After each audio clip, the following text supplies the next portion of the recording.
Hello, this is Norm Suteria. Take a listen, and guess where I am?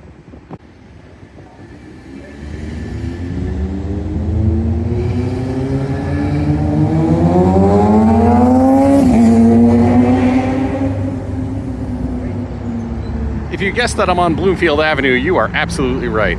I am at the intersection of Bloomfield Avenue and Glenwood Avenue, and I am going to cross the street. Wait to cross Bloomfield at Broad. Wait.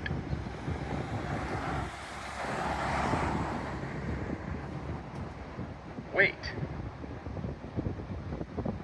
Bloomfield. Walk sign is on to cross Bloomfield. Bloomfield. Walk sign is on to cross 18, 17, 16.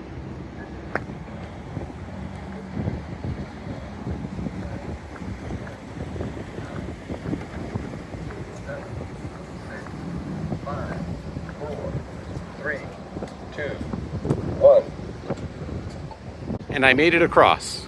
And this is called an accessible pedestrian signal. Wait. Those who are blind and visually impaired can find it because it beeps. And when they touch the button, it vibrates. There's a haptic sort of response to it, and they can hear it. So let's head over to the intersection near the train station. 11. And I am at the intersection of Lackawanna Plaza, Glenwood, and Conger, here near Bloomfield Center and near the train station. I want you to think for a moment. If you were blind or visually impaired, you can hear the train over there. You can hear a landscaper working with a weed cutter. This is a busy intersection. It's actually one of the busiest in all of Bloomfield for traffic, for pedestrians, for cyclists.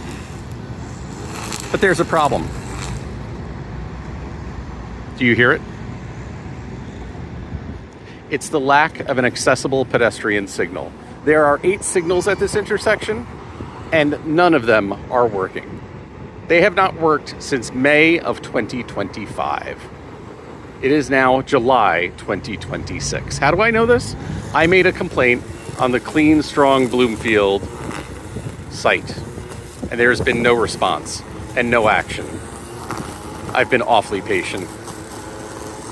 July 2026 marks the 36th anniversary of the Americans with Disabilities Act. And Bloomfield can do better.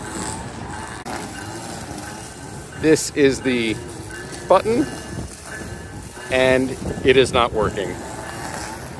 Pedestrians crossing, especially those that have disabilities, are not able to do so safely. Bloomfield can do better.